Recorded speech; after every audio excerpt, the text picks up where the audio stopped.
forget subscribe, like, share. Burma coup resistance notes November 19, 2022. Ethnic regions. Kachin Defense Forces have been fighting to capture a junta camp between Palam and Rikadar on the Indian border for the past 5 days, according to a report out today. Of the 34 troops originally in the camp, the Kachin have killed 23 over 4 days' time. The camp is cut off and has to be resupplied by helicopter. The junta has called in air strikes several days in a row, and today 2 jets bombed and 5 helicopters strafed and dropped 34 reinforcements. Some Kachin soldiers have been wounded. If nothing else, the battle is forcing the junta to divert aircraft and personnel, weakening its positions elsewhere. The Kachin army and allied PDFs intercepted a convoy of 150 junta troops entering Indaw town in northern Sagaing Region yesterday. During an intense battle, at least 20 junta troops were killed, including a battalion commander and several other officers. The commander was a former bodyguard of dictator Min Aung. His body was evacuated by helicopter, while the other officers were buried in the forest. A Kachin soldier was also killed. The junta convoy was forced to retreat. In Kachin state itself, Kachin army operatives burst into a plush karaoke bar in Pakan last night and shot 8 junta troops who were partying. 5 were killed, including an officer, and the other 3 were wounded. This comes after junta troops kidnapped 16 Kachin civilian and military officials in a karaoke bar in Myitkyina on November 12. The Kachin army spokesman, Colonel Norbu, says the junta continues to pour maximum effort into attacking Kachin positions at Longja Mountain in Burma Township and also in Pakan Township, using troop reinforcements and airstrikes. Hundreds of troops have died in these efforts, but the junta continues to send more. The Arakan army intercepted a column of 500 junta reinforcement troops as it was trying to penetrate northern Mongdaw Township yesterday. There was a 2-hour battle in the afternoon, causing villagers to flee. Outcomes and casualties aren't reported yet. In Karenni State, Karenni Defense Force snipers killed 3 junta troops in Pruso in the Pruso town camp yesterday. The previous day they killed 2 others at the junta's Sinmakang camp in Dimorso Township. In Bait Tavoy district of Korthulake Tananthari region on Burmese maps, a junta scout plane crashed into a rice field in Tayachang Township today. The 2 pilots were apparently unharmed. The plane is a small, antiquated propeller model used for spying and identifying targets. It doesn't appear to have been shot down. Junta scorched earth village terrorism campaign. Troops who burned villages also purposefully broke water pots and blew up water dams and pipes to prevent residents extinguishing the fires when the troops left. This happened in Saw Township in the past 4 days. Local PDFs followed and fired on the troops as they moved from village to village. Out of 93 troops who began the terrorist sweep on November 14, only 73 returned to base in Kyauktu on November 17. About 300 troops attacked 200 mostly women and children in a refugee camp in Yelejun Island of Madaya Township, Mandalay region yesterday, burning the camp to ashes while the refugees fled. The troops had already destroyed almost everything these unarmed villagers had, and now they burned their few food supplies and winter clothing.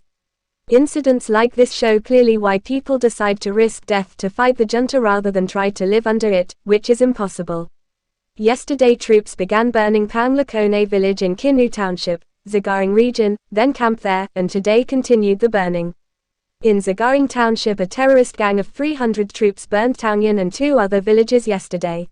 People's Defense Forces PDFs. In Sagaing Region this morning, troops from the junta's Northwest Regional Command left their base to clear mines along the Shongu Road. The mines cleared them instead. 6 roadside bombs exploded.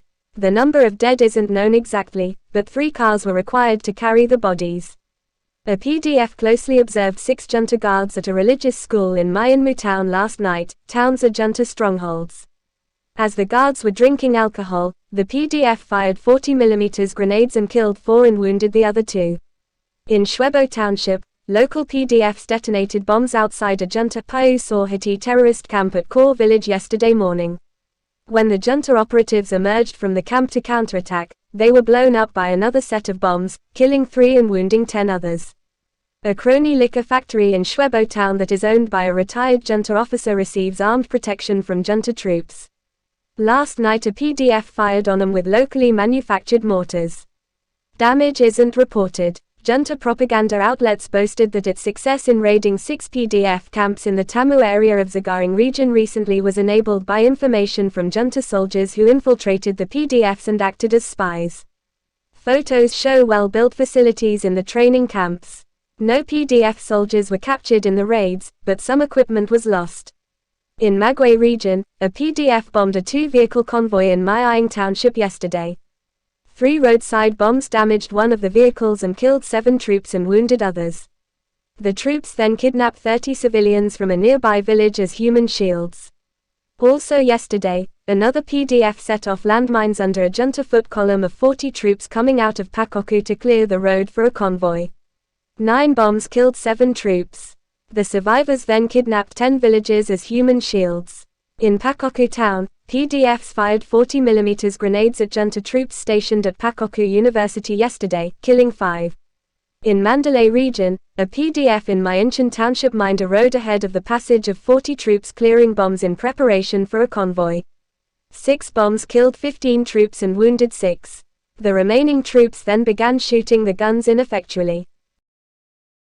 Urban warfare. A Mandalay obstetrics nurse who was kidnapped by junta troops on October 29 is now known to have been tortured to death in an interrogation chamber.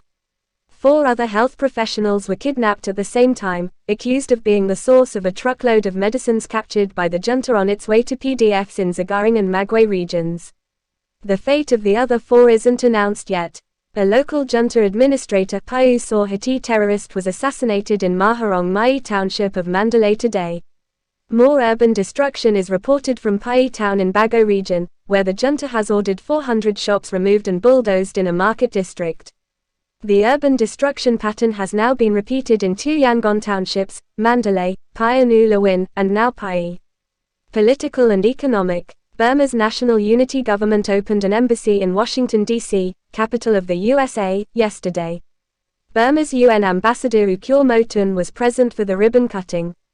6 Christian leaders accepted medals from junta dictator Min Aung recently, including Catholic Cardinal Charles Mongbo, who also shared a Christmas cake with the dictator last December. The leaders are criticized by Christian communities, given that churches have been bombed and burned by the junta, and right-wing Buddhist nationalists used to drum up intolerance and interreligious hatred on behalf of the coup. The regime has released over 5,700 prisoners in the past few days, but only 72 of them were prisoners of conscience, political prisoners. About 13,000 are still in junta prisons. Almost all of those released were common criminals. Thus the political repression remains unchanged.